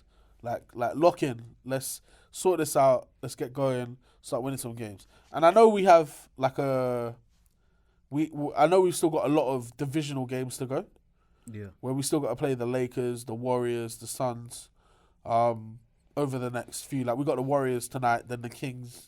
The game after that, but we need to start pulling out results, man. We can't go on a losing streak. We can't afford it. We're 4-6 now, our last 10. So what does the end of the season look like for you? Where will you finish? And yeah, what's your 3 pence almost on the last? What is it, 22 for you or 19? How many you got? I can't even say a record. I can't even tell you. But yeah, remaining of the season we'll go. We're not going to be top 4 seed, which is where I needed us to be, and we're not. We're currently 33 and 31. We're not going to be a top 4 seed because I think Phoenix are in a position where they could be higher than us. Also, I'll be honest. If Phoenix are 4th or 5th, I don't want to be either one or the other. Yeah. I'd rather be 6, and I think this is where we're gonna scheme now. We're gonna scheme to finish 6th and play Sacramento in the first round. if you can. And I don't even think that's even an easy out because I'll tell you right now, I was a believer of De'Aaron Fox, but watch him in that game. I've never been more concerned about a person going downhill. Like to me, he's better going downhill than Ja Morant. He's so quick. Because Ja's always trying to jump over someone. Innit? Yeah. De'Aaron Fox is doing it without creating any contact. But he's just so quick, bro. You can't stay in front of him. He'll just he's blitz. too But quick. he's by far the quickest court to court with Bro, the ball. the second he gets over half court, and let's say he's dribbling, yeah, like from the point at which he gets the ball on the inbound, dribbling. The second he gets to half court and he's got a little bit of momentum, he sees it in mismatch. He just zats. You cannot do anything apart from foul him late. You can't shift your feet quick enough. So yeah, we need to figure out what we're doing. But I think we'll probably finish in the 6th. I don't want us to be 6th because it's not good. It's not good. You're not winning a championship from the 6th seed, but I think we'll be at the 6th seed. What are you saying, Rods? You guys go for Clippers. Yeah, I think 6th or 5th. You guys will probably finish around there. Yeah. So. And how far are the Clippers going? We're in a fucking championship. I'm so pissed off. It's mad. I don't think the Clippers are going to win a championship. Why not?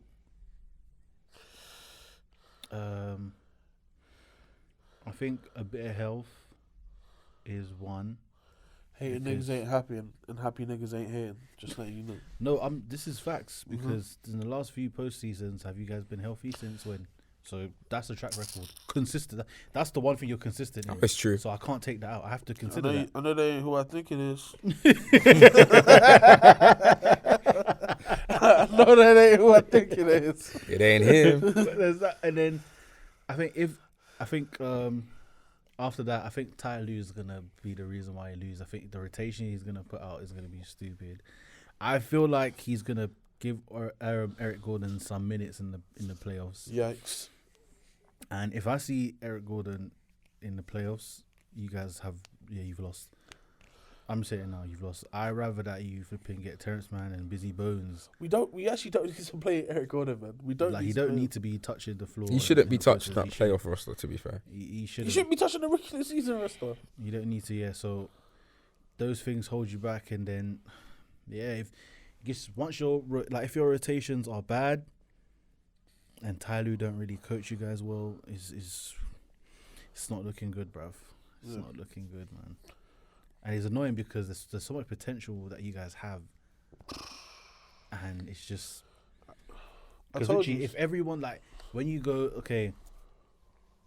Denver Nuggets or Kings or Grizzlies or Suns or Mavs, the one team that everyone would usually put to be an issue to every single contender in the West is the Clippers. So it's annoying that you guys need to really be this. Obviously, yes, you did reference conference finals not too long ago, but yeah, it's frustrating, man. Hopefully, you guys can do well, but we'll see, man. We'll see. These next 19 games are gonna really It's gonna be the man. outcome. Like, I think before I head into my team, I was saying it to my brother yesterday, there's a lot of players' legacies because time's running out for a lot of careers, and slowly but surely you're seeing the players that have dominated this era, or some of the best players in this era, slowly phase out, and you've got some of the players that are within this era, like the prime time Jokic's, Giannis's, all of those. So the old heads of this era, LeBron's, KD, Steph's, the dominating, outstanding players of this generation. And then it's like the new gens and the Tatums, the Giannis's, the Jokic's, like people, Embiid's. We're starting to see this is it for this season anyway. And these 19 games can really shape a lot of people's legacies already. It's every year it happens, every single season. And we discussed KD moving, his move to the Suns. We've chimed in about, obviously we all know what Kawhi's done already. But again, we're talking about legacies. He possibly needs another one to really put himself in that elite tier that I believe he's in. in terms of like two-way greatest players to ever touch the game. I mean, what he did at San Antonio, ridiculous, outstanding. What he went and did in Toronto was exceptional. Yeah. But when you really, and a lot of people don't call it out, he's been poor, not poor, but his time in the Clippers hasn't been successful. That is the words, yeah. It's not been successful. Whilst every move and every franchise he's been at before, it has been. Yeah. He was a success in San Antonio, outstanding, bright young talent. Obviously, the way he left and all of that, it is what it is. But he ended up going to Toronto, winning the chip against the odds. I mean, that shot against Philly to take them to the NBA finals, I think it is, was the highlight of that. And then obviously winning the chip. But now we're looking at this tenure at the Clippers and the way it was when him and George signed, it looked like, boom, Clippers surely winning the chip. It's just been a bit meh, injury, meh.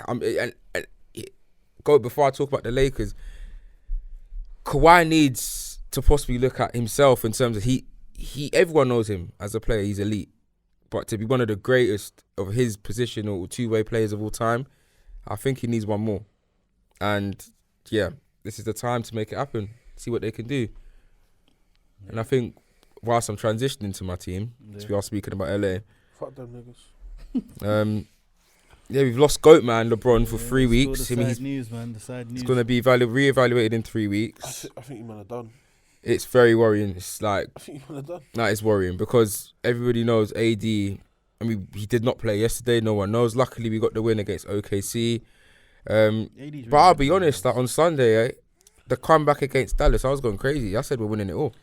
That was a very impressive win. I mean, it's shocking in my opinion from Dallas. Like, I take out how gassed I was from the Lakers side. You cannot be up by 27. I love it. And bottling it. Now hold on. I love it. Alright, so you cannot. Yeah, because no. Like, I need to speak to you about this. You are now a Mavs fan. I'm not saying anything. Look, all I'm saying. What are you saying? 27 points with Luka and Kyrie. And it's the same week when Luka and Kyrie... They weren't both on the floor when this deficit started. They were both playing the game, so they influenced the game. Yes, Let me... Before... Like No. Stop. Let me finish. No, say what he's doing. Deflecting it. I'm not... Listen to this. Is it not the same time this week, yeah? In the same week, last week, where Kyrie and Luka are fumbling to try and win a game, and they're doing turnover after turnover after.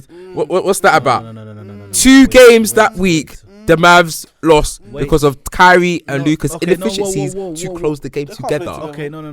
And then the Lakers. Can we wait a minute? Let's wait a minute. Can we float it up? Let's read it in. Let's relax for a second. Okay, first of all, we want to talk about it? Let's talk about it. Okay, cool.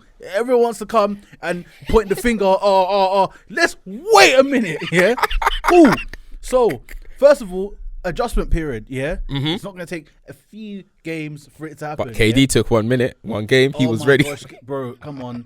Like, you can put KD in. You can put KD anywhere. You can put KD to be an office worker and he will still be successful. Okay, that's the kind of guy he is. Yeah. So what does that say about Kyrie though? Wait, let's chill. So cool. First of all, you got 2 predominant ball handlers, fine, but Kyrie can play alongside stars. He's shown it. Track record is happened. Cool. So who can't do it? Wait.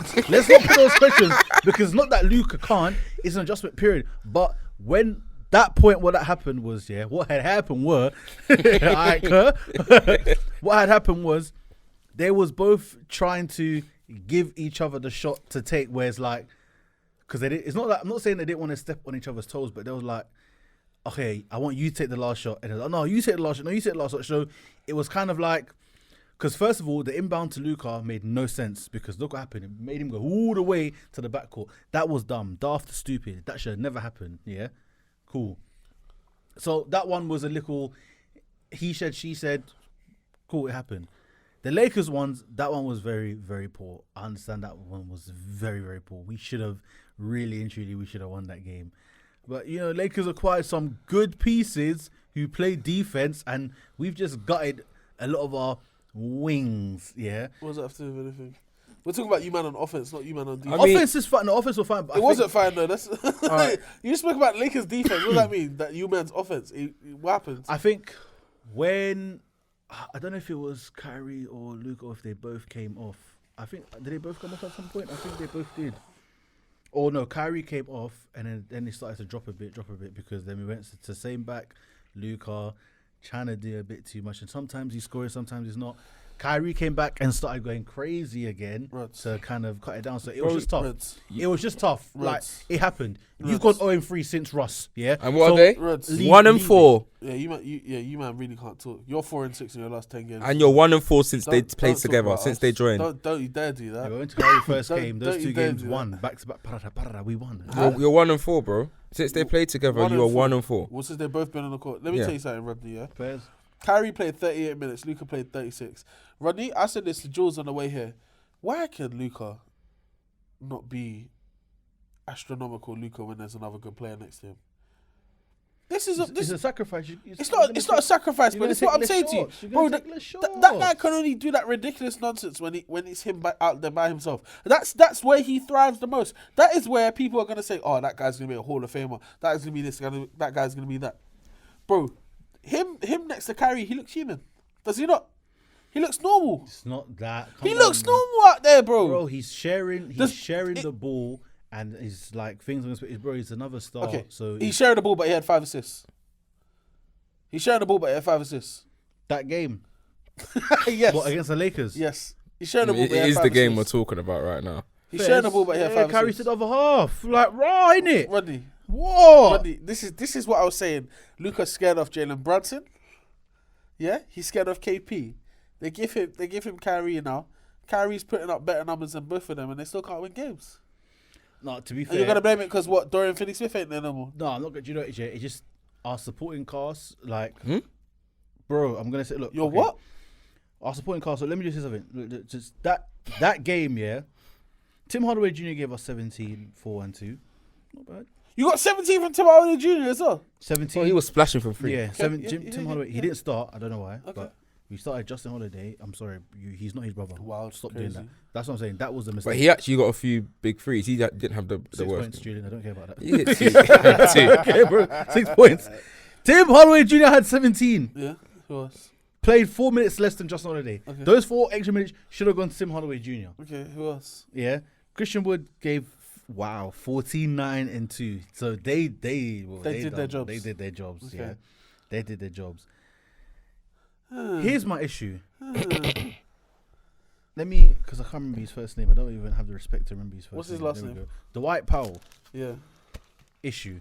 Undersized. Yeah. Like that game. I can't lie. That game, he was getting bullied for the boards. Okay. Bro, he had 6. Deep this. Our starting center had 6 rebounds. Kyrie had 11. Okay. You know, Kyrie had 11 rebounds. Dwight Powell had 6. Okay. makes it worse. Look at what Vanderbilt did in that game. Vanderbilt. Wow. Jesus Christ. No, he was a pest. He's a problem defensively. Mm-hmm. But Dwight Powell, he was getting out rebounded every single time. He got 6 rebounds. Lord knows how that even happened. He was getting bullied by AD. He was getting bullied by AD. Putbacks, fades, everything. This issue, and what pissed me off is where I was thinking, Jason Kidd, are you going to really still keep this guy in? Why don't you put McGee in, who, I'd rather have McGee in, who he's going to defensively, he's going to hold his own, he's going to block shots, he's going to cause interruptions. That's number 1. Number 2, he's going to get you rebounds. Dwight Powell undersized, what's going on there? Reggie Bullock, he needs to cut those dreads because that is the reason why he sucks. 6 points as well. I have a question. Rodney, Yeah, can I ask you a question? if you must. Are you changing teams again when Kyrie leaves in the summer? Look, we'll get to that when. Let's not. I'm not. Like I said, he's not staying there, bro. Like Kyrie That's said, I'm not discussing my future with the Mavs. I don't need to do any of that. The last right time he now. did that, he left Boston, didn't he?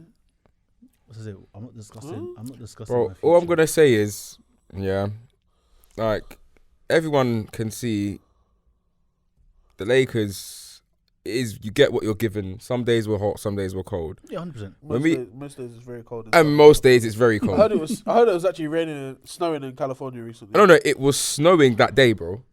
Like you're up 27. The Lakers are off, bro. Like we couldn't hit threes. Lakers. We couldn't hit threes. We couldn't do nothing. We were off Until he chokes.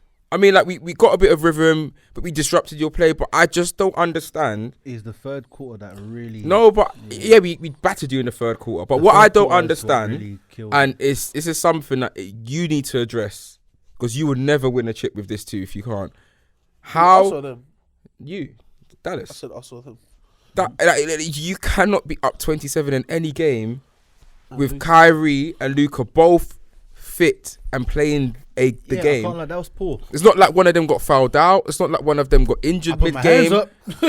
I put my hands up. I But know that's poor. We shouldn't. You're have. talking about adjustment It's period. poor. There's adjusted and there's pathetic. No, that's poor. I understand. That is very poor. Because AD had 30 and 15 as well. Disgusting. I think LeBron had 11 points in the fourth quarter. Like, and he hurt his foot in that game. And as you well, know, so- like, we are, the teams this season are 0 and 138 when they've been. I know, and we've ruined it. So I understand. The thing is, I admit it. Like, I admit it. But are you 100%. worried? I am quite worried purely because of the fact that I don't know what Jason Kidd is doing. I think that McGee should be getting more minutes defensively, because first of all, like, you don't really need to feed him offensively as much. Yeah. So I think that needs to change. McGee needs to get a bit more minutes. Yeah, He but has how much more championship- though? But he didn't play that game. He didn't play that game. Zero. How are you not playing him? He was on a championship team with the Warriors. He got that experience. Yeah, he played with LeBron and AD on the Lakers. He's got the experience and he does his job. But like he's gonna give you effort always. Dwight Powell, bro, he's undersized, so he's getting bullied in his position all the time. We can't give him those extra minutes. Like, come on, man, fam. McGee. Even like Hardy as well, he wasn't playing. I'm just thinking, how is Frank Ntilikina getting like Hardy's been playing much better than Frank. I don't know why Frank Ntilikina he even got 11 minutes, 0 points, 1 rebound, 1 assist, 1 steal. Go back to whatever hole you came from, because that's just poor. I'm tired of that. 11 minutes and that's what you're doing. I don't care if it's 11 minutes. He's been cheeks. We know this. Being cheeks. Like, I don't understand, because really and truly, I would prefer to play Christian Wood over Dwight Powell and then have McGee come off the bench. I think Dwight So is Powell, Dwight Powell coming off the bench? No, is Christian Wood coming off the bench? he came off the bench that game. I think that's the thing. I don't know what the rotations, the same thing. The rotations is a bit because I don't know what's going on. As I said, McGee would have been there collecting more rebounds. It would have been a difference, because you guys were attacking the basket literally the whole game. Like, when you guys decreased the deficit, it wasn't just the threes. It wasn't really, it was attacking the basket. And anyone who was guarding the block, they got put in a spliff. Literally, he was playing bully ball there. It was a crime. It was peak. And then AD doing the exact same thing. Boy.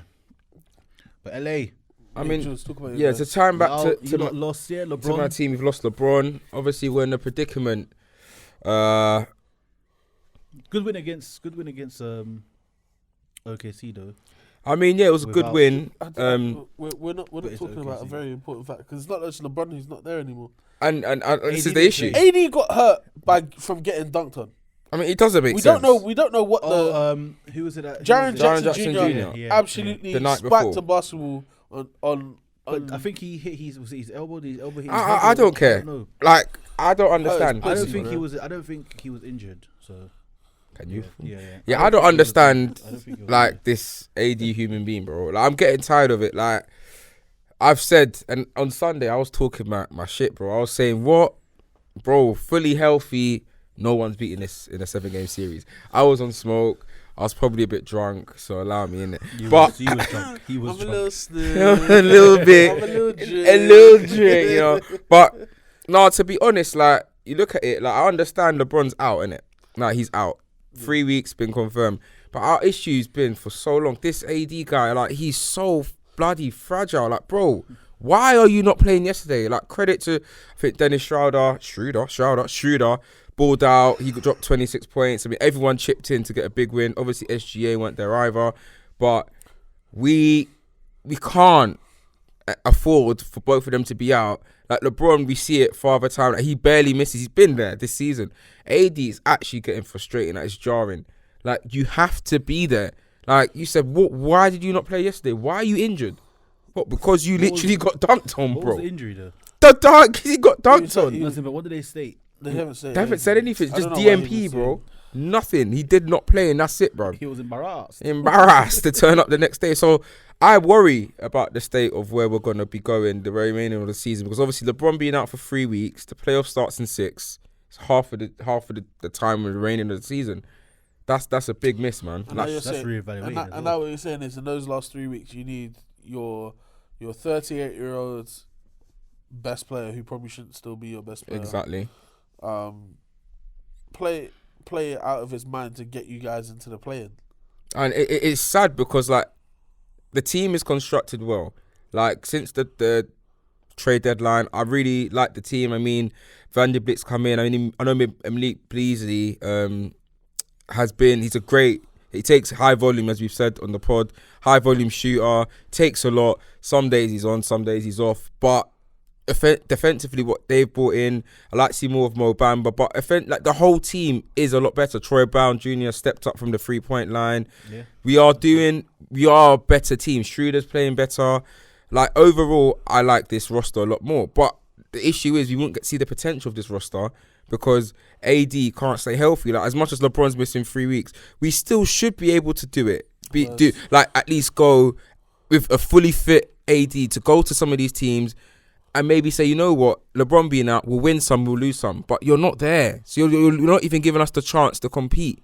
Like, and it's not. I'm not saying all right without 2 players, but when it's your 2 best players, it makes a massive difference on any team. Take Devin Booker and KD out of the Suns, and it's a different Suns. You know what I mean? So we already understand that. Cool, LeBron's 38.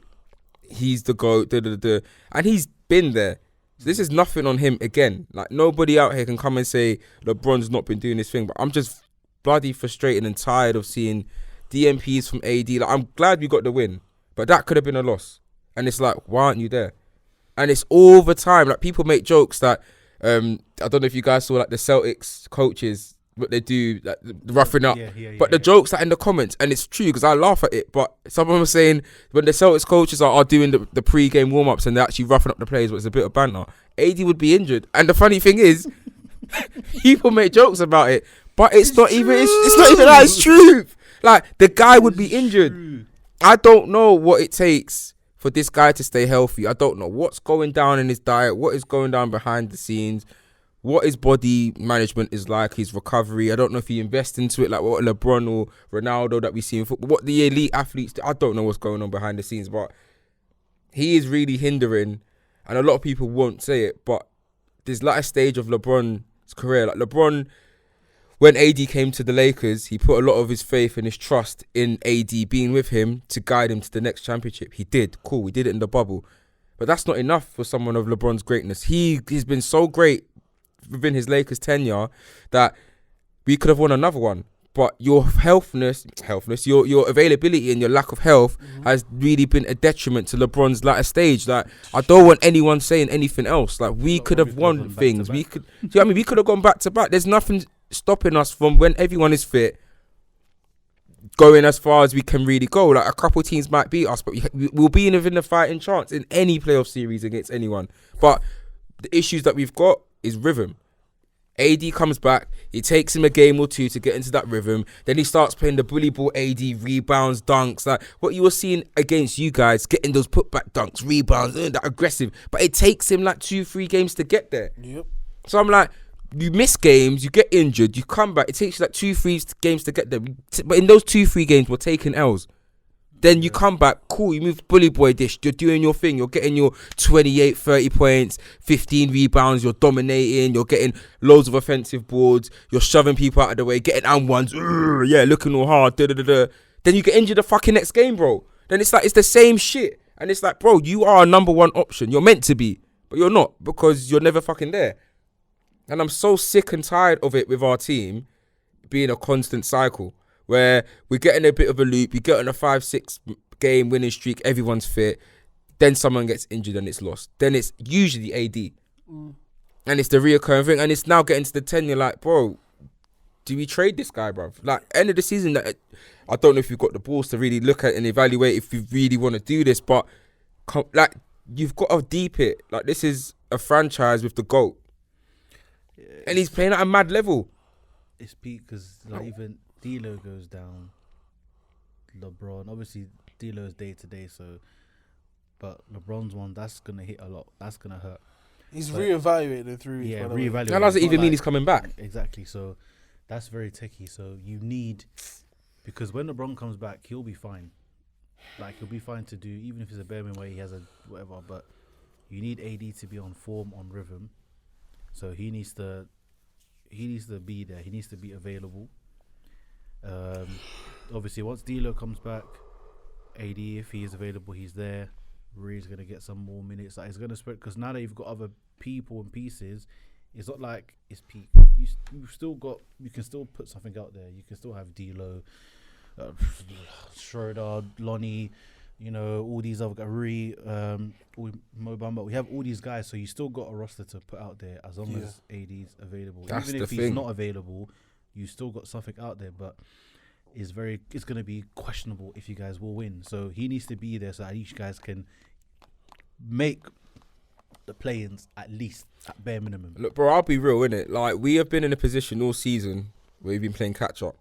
If you've been looking at our standings across the season, it's Now is been not the time. very much so Granted, languishing. though, that the refs have cost you a lot of games. They've cost us about A 3 or 4 games, lot but then of you games. can't go back on what's been done, innit? You can only move forward and make the adjustments. And him not being healthy is one of them. And you guys are the 11th seed right now. Bro, we're 1 game off the 10th, Yeah. and we're 2 off No, you're the 1 game off 9th. 9th, sorry, And then 2 games Off off 7th. 7th. So we're not far off, but this is 3 what I or keep 6, so saying to you're people, right there. but we won't get it. And you make up the ground, and then people get injured. That's what I'm saying. It's just a cycle. And right now, look, we're 1 or 2 games away from really being. I've done, I'm but sure then, Utah can drop out easily. Pelicans have been dropping games, so this is your chance to really. but get he's in the not game. here. But he's not here. So it's like there's a chance, cool. But somehow he's not going to be fit. We'll drop a needless game to someone that is actually that's one of our contenders that it swings it, so it makes it from a 1 to 2 to a 3. So now you know what I mean. We just drop these needless games, and like it's just sickening. It's tiring, and it's just reoccurring. And I'm just like, I don't know what else or how much more patience you want people to have. Your next 3 games, you've got Minnesota, Golden State, and Memphis. That's what I mean. Like you cannot say we're going to win at least 2 out of the 3 of those games without AD. Like LeBron's out, cool. We need to You win should at be least able 2. to get Warriors because Steph's not back yet. So But you again, have to. like you don't know what will with AD. There's a confidence in winning that game without Steph. Without AD, I'm a bit like. But this is the problem of AD. Like you've done all your shenanigans this year, been unavailable.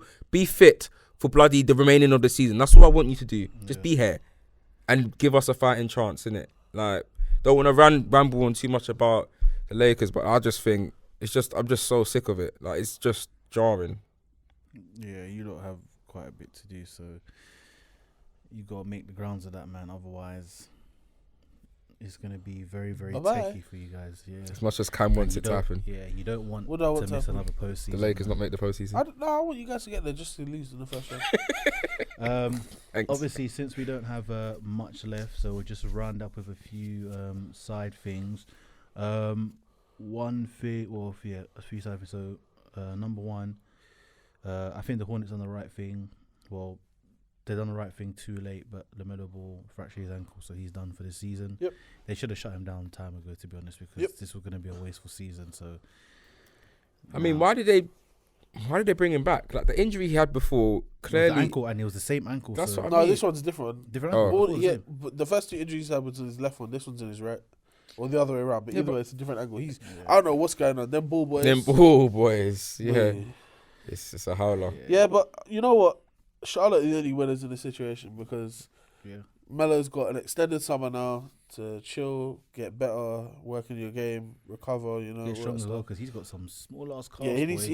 he definitely needs to get a work bit on the more legs a bit because And also, like, you know, they puts him in position to lose out for the rest of the season. Wemby, Because right now it's between them and San Antonio, in my head, for the 2 teams that are most likely going to get the number 1 overall pick. San I know- Antonio are and- doing bits though. And what in terms of the losing? Oh game, yeah, they're 15 taking the games. piss. even if they got Wemby and Ooh. Charlotte, They just got won their Scoot, first in 15 yesterday. It's their That's worst disgusting. ever in their franchise. history. Disgusting. Obviously, it's a lottery, so it's not guaranteed that they're going to get it, but they're putting themselves in a position to be in that conversation.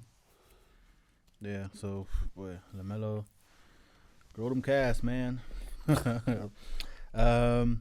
So obviously we know Quinn Schneider is now head coach for the Racism. Hawks.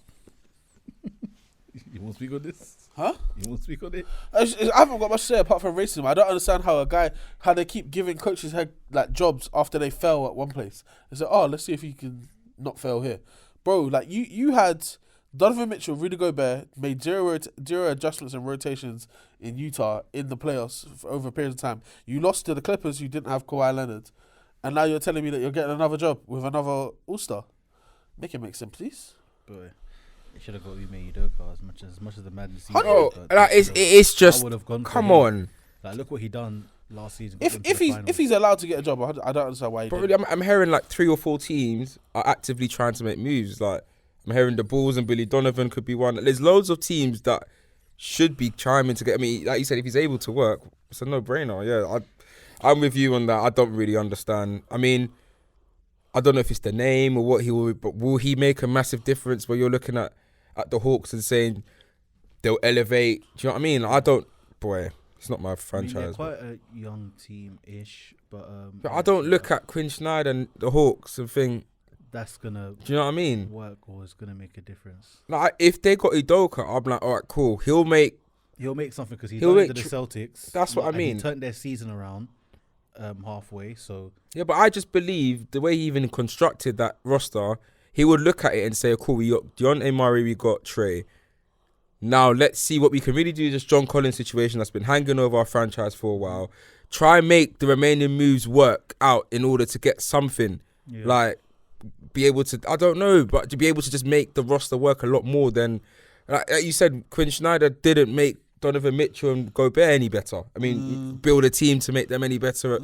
And with what they had, they underachieved massively in every playoff series. So I'm like, I mean, the only time his highlight for the last few years was that back and forth bubble one with the Nuggets, which they still lost. So, I mean, anywho, it's, yeah, there's more I can say of kind of. Yeah, let me not talk too is what much. it is. Good luck to the Hawks. You got one more here, innit? Remember okay, yeah. So the Kings. So obviously they're third seed. Currently third seed in the West. I think they've got 29 losses total. So they've 23. They've 38, 20. No, sorry, 36 25. and 25. Sorry, Okay, yeah, sorry. So they've completely changed their franchise around from last season to this season. Like, what have they done? Like, what's made it go right? I think having Malik Monk, it's not no, just I'll say that, but he moved to the Kings, so he's lucky him, innit? the head coach is who Mike Brown, isn't it? Mike Brown, Yeah, Mike Brown. I think he's been probably the biggest difference job. in it. You know, that he was on the Warriors coaching staff last year. I think they got a guy who knows what he's doing. You know, I think that makes a massive difference. Aside from the fact that I think De'Aaron Fox and Sabonis have been allowed, given a bit of time to build some chemistry. I, for one, said that when that Indiana trade was done, I said Indiana stole Tyrese Halliburton. And they still kind of did, because all three of them turned out to be all-stars anyway. Yeah. But I think, you know, both teams coming out of it happy is one thing. But Sacramento are serious. They're a young team. They've got a lot of pieces. Like I said, De'Aaron Fox is near enough unstoppable when he puts his head down trying to go to the basket. Sabonis is producing and doing what he needs to be doing. They've still got a rookie. I say young. He's an old rookie, but Keegan Murray is still looking pretty good. Yeah. You know, for a 21-year-old, 22-year-old anyway. I think Sacramento, one, is just building a confidence. Two, that City are behind them. That whole light the beam shit. Yeah. Bro, like they were running it up for a while. Like they had decent runs at different points in the season. They're 7-3 in their last 10, I believe. Yeah. And I just think that does nothing but build confidence in your team. And I think all of it is down to confidence. If you have a head coach that believes in you and puts you in positions to win, if you have players around you who have bought into the system, I think the smartest move they did was getting Malik Monk, purely off the fact that Malik Monk and De'Aaron Fox went to college together. They were college roommates. Yeah. They played together at Kentucky. They have chemistry, whatever. And I don't expect Malik Monk to do this every game. However, I would definitely consider starting him over that white boy, Kevin Huerter. Yeah. Because Huerter's very hot and cold. He can shoot, yes, but I don't think players should be starting just because Malik Monk can shoot. I've seen him shoot. He had 45 points. He was shooting, and a lot of those were threes. Like I think they're in a very, very good spot. Do I think they're gonna have longevity in the playoffs? No. They're not scared of no one. This is the thing though. I think they could definitely win the first round series, regardless of who I they play. expect To them be to win the honest, first round. unless any team they play, they're going to put up a very, very good fight, regardless of whether they win or not. Innit? Like I could see them and Dallas being a pretty entertaining series. Yeah, definitely. I can see them and the Clippers being an entertaining series because I mean, bro, the fact that we went to double overtime with them, scored 170 points each, like they can score. Yeah, There was just not much defense being played in that game. So I mean, one thing, I know you're about to chime into it, Roz, but one thing I wanted to allude to that has been massive for me and the Kings, I mean, it's their ability. I mean, I'm looking at their conference, it's 24-13. Their ability to actually win in the West, which has always been their detriment. I mean, they've always been the West's whipping boys, especially in their own division, the Pacific whipping boys. I mean, for years, it's them and the Suns were just absolutely getting hounded. Even when the Lakers were bad, we were still beating those two. So for them to be at the top of that Pacific division above KD, just got there, I know, but Devin Booker and Chris Paul's Suns, Golden State with Steph Curry's been injured, cool, but still the GOAT defending champions. Kawhi and Paul George, cool, we could talk about injuries. The Clippers and the Lakers, cool, we could talk about injuries or not. It's still AD and LeBron. They are sitting on top of all these in their own conference. Their own division, let alone the conference, which includes other teams with Dallas is Luka Doncic, now with Kyrie. A lot of these other supreme teams, they're only behind the back-to-back MVP and the Memphis Grizzlies, who have been a top 3 team for the last few years. So that progression, I mean, hands down, Mike Brown is the coach of the year right now. There's not been a bigger. Joe Mazzulla's got a lot to say about that.